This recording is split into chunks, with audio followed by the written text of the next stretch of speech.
Welcome to my podcast.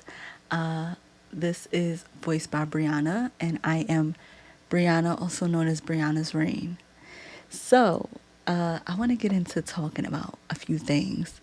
But before we start, how are y'all? Are y'all doing good? I'm hoping everybody is having a beautiful ass week. Um, we might start off a little laggy, but I hope we finish off strong. So I have been noticing a pattern in myself that is being called to heal. And I'm not fond of this because I'm ready to have fun. I don't wanna do all this healing all at one time. Like, don't get me wrong, it's beautiful to heal. It's the most painfully beautiful thing you can go through. It's really a needed, it's mandatory. It's mandatory you go through healing in order to achieve self mastery. Well, see, I don't mind that. I'm a self healer. I've been on this journey really diving into my shadow self, what we know as the parts of us that carry the trauma, the negative emotions, uh, the traits that is deemed by society as toxic. Okay, that's no problem. I don't mind diving into my shadow self. The thing is, when you're healing and you're ready to move on, and you find out that whatever you're healing from connects to the problem or the reason why you can't move on, or it calls you to heal because you want a certain thing in your life or a certain being or a person in your life, then it becomes a problem. So I've been finding myself genuinely upset at my healing phase right now. Like, I love the fact that I get to practice my emotional intelligence. I have come such a long way, such a long way. And I got a longer way to go. And there's nothing wrong with it. There's nothing wrong with that. Ain't no shame in my game. All right, it's a little bit of shame, but we'll talk about that later. But as far as healing come, I know I got a long way to go. you know? But what I've been called to heal is jealousy. Surprise, surprise. Fucking jealousy. Surprise, motherfucker. Okay, so you know how jealousy is on a spectrum. Okay, well, if you didn't know, jealousy is on a spectrum. And I'm baffled. First of all, I didn't know that. I thought jealousy was a toxic trait for a very long time. No, no, no, no, baby. The way I experienced jealousy was a toxic trait in my life. And I know I can laugh about this. A lot of people can't. And you know what? A week ago, I couldn't. I don't come from an environment that showed the duality of jealousy.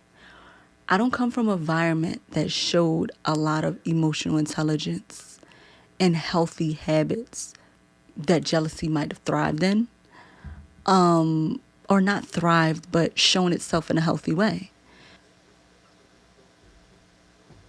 So, me at 29 years old, turning 30 in September, I am learning that jealousy can be healthy. It can be healthy. So, actually, we're about to get in some deep shit because let's talk about the jealousy. Let's talk about it. Let's fucking talk about it. Okay, so my history of jealousy was, like I said, toxic. I I used to date emotionally unavailable men. That's what I was attracted to. That's what I knew was familiar to me and was comfortable to me, you know? And now diving into healing, I realize how detrimental emotionally unavailable men are for me. But like I said, I grew up in an environment where emotionally unavailable men was my comfort zone. It's who I grew up with, it's who I knew, you know? So naturally, I don't know if you know this, but you date what's comfortable to you. You look for traits in others that are comfortable to you, that you are familiar with. Whether it's toxic or good traits or good habits or good behavior or bad behavior and toxic shit, red flags, green flags, you look for what you're familiar with, what you're comfortable with in a partner. That being said, guess who wanted to find emotionally unavailable men? You know it's your girl.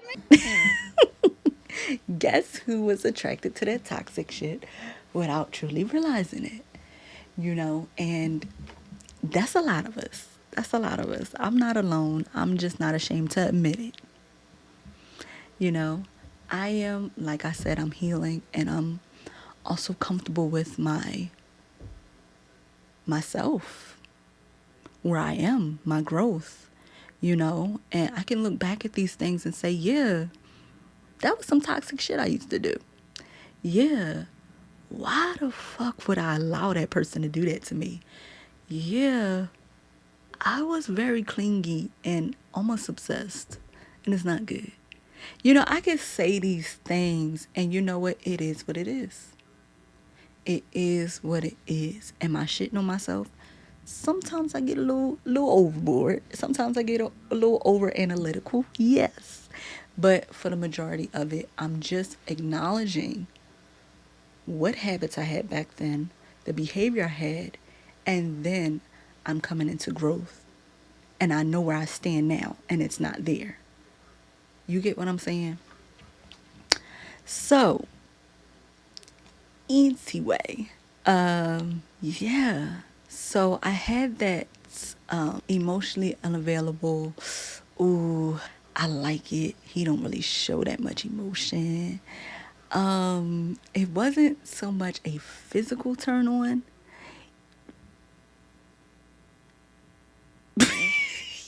It might have been. For the most part, it wasn't so much a physical turn on. It was more like I have to work for his love. I have to work for their love. You get what I'm saying? And that's where shit gets real. Because if you feel like you have to work and earn somebody's affection, interest, you done fucked up already. You done fucked up already. You know what I'm saying? So, I had it all wrong. And now that I am 30, I am finally realizing that. And I'm proud of myself because it's a lot of people that are twice my age and still haven't come to this conclusion. You hear me? So I'm very proud of myself. I'm very proud of myself. But to get back on track, I was very much attracted to emotionally unavailable men. And dating now, I still find myself going towards that route, but I'm aware of it and I'm able to be like, no, this person's not available. Let me move on. Okay? Keep that in mind. So, how does this all tie into jealousy? Oh, baby, I'm about to tie it right now. See, it's always a method to my madness. I might go all the way left field when I'm talking, but I'm going to bring it back to the point. So, how does this connect to jealousy, right? I used to invoke jealousy in the partners I was with in order to see that affection, to see that interest, to see that want for me. You understand? The way I knew to get what I want out of them, which was that basic need to feel wanted, to feel wanted. The way I knew to get that out of them is to make them jealous. The way I knew to get that affection out of them, that verbal, that physical body language, is to make them jealous. And I knew if you are jealous, you care. You get what I'm saying? If you are jealous, you care. It doesn't matter how much you may deny. I don't care, I don't care, I don't care. But if you're showing jealousy, you care. You understand? So I knew that. I knew that. And I would invoke it. And I'm like, oh, he want me. He want me. Ooh, look how he get mad like that. I know he want me. I consider that as intense passion. I consider that as affection, interest, deep interest, and I know you guys are listening like, damn, sis. Some of y'all might be relating, some of y'all actually might be relating to this, but maybe some of y'all haven't gone through this and y'all watching like, damn, sis, this is something, and my community is a judge-free zone. So I know their heart goes out to me, and I appreciate that. Thank you. But it is something. And back then, now how I'm explaining it to you, back then I was not thinking, oh, I know how this affects him. I know how this. Da, da, da, da, da. This was a subconscious level thought. You understand? This was not just how I explained it to you, so meticulous and detailed. No, baby. This is me understanding myself now. This is me diving deep into that mindset and coming out of it. You understand? So invoking that jealousy in my partners was a way I knew they cared. It was a way I knew they loved me. I would genuinely date men specifically. Ooh, girl. This a lot. This a lot. Y'all, I'm really diving into some deep shit. This is deep, you know. I'm really getting unveiled. I'm putting it all out there. You understand? Like, this ain't no, oh, maybe she just helping it. No, baby. I'm revealing myself. You understand? We gonna get real personal. We gonna get real personal in this podcast. And I hope you are down to ride. I hope you down to ride.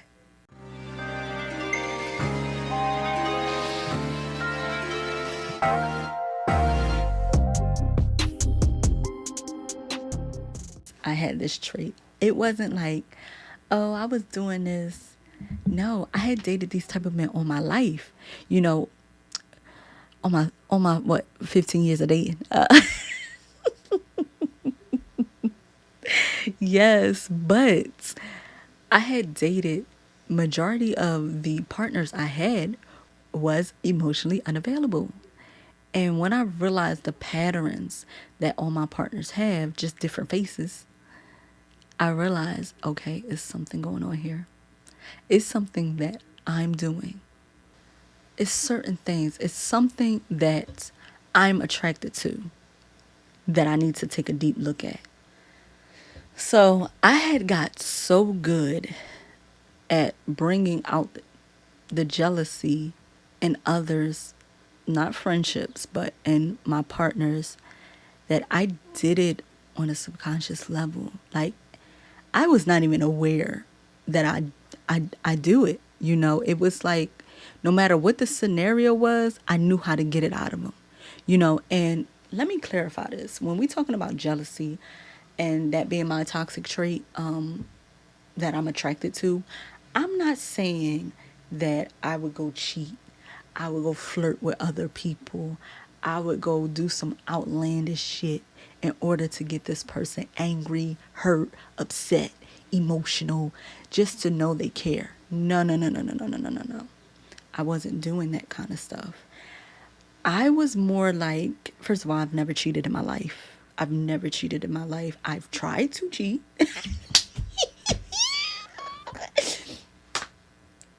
I'm going to be real. I'm going to be real. I've tried, but I just can't. I just can't do it. I can't hurt somebody like that. So the things I would do was on the safe side. It was nothing I couldn't make up. You get what I'm saying? But oh, we getting personal. We getting personal. We get a little personal. But it was nothing I couldn't make up um within a day or so. You get what I'm saying? So it was little things. It was things like I would joke about wearing certain things out the house that I knew would get me attention from other men or other people in general. It was things like comparisons, like how this person loves this person, and then I would bring that up in my conversation and compare the relationship. Or I'm not sure exactly if I've done that a lot, but I know this sounds toxic, but I'm being real. I'm not sure if I've done that a lot, but I know it was times where I would compare. I would feel like, yo, must be nice. And I would make it a conversation. And I'd be like, I wonder, da da da da da, throw a scenario out there. And you know what the response I would get? Yo, stop fucking playing with me, yo. You know when you get that response. It cracks me up. I still get a little laugh out of that, don't get me wrong. But you know you almost hit a boundary when you get that response. So I knew how to push them buttons just enough to get what I wanted, the response I wanted. So now that I'm sure that's what that was, I realize in a healthy relationship that will not work. That will not work. In a healthy relationship, that will not work. Don't get me wrong, I am not perfect. I'm still healing this. This is something that I have acknowledged, have a better understanding of, but I am still healing this. You understand? So I took it as something that I thought that would get me love. But a healthy jealousy doesn't require for you to do all that. You get what I'm saying? A healthy jealousy does not require that. If you are trying to understand why you're attracted to toxic traits, please do not judge yourself. Do not judge. I understand.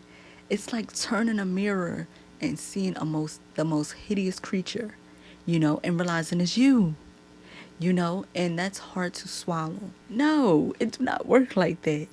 When you're putting in the work to heal yourself, you have to not only get down to the bottom of what it is, but you also have to understand you had a fundamental need that was being met by that toxic habit, toxic behavior, toxic trait. It was being met. It just was the wrong way to meet it. You get what I'm saying? Another thing is, if you're doing self-healing, you need a few days to recover. So once you shine this light on yourself, you need some time to recover. It's necessary. That's why I'm going to bring out a book. It's coming soon on how to prepare yourself to self-heal. A lot of us dive into self-healing and have no fucking clue what we're doing. I was one of them. I learned the hard way, so I'm writing this book in order to help others not learn the hard way. You get what I'm saying? So, once again, it's a journey. It's a journey. Yes, hold yourself accountable. Sure, hold yourself accountable. But also, be nice. Be kind. Be kind to yourself. I hope that makes sense. And I'm actually going to wrap this up. Thank you so much for listening. If you made it this far, welcome to the community. Welcome to us. Welcome, Bestie. So this is going to be a long relationship we are diving into. I plan to keep you around, and I hope you feel the same way about me. But thank you so much for watching and listening, and I hope you have a beautiful day. Happy healing.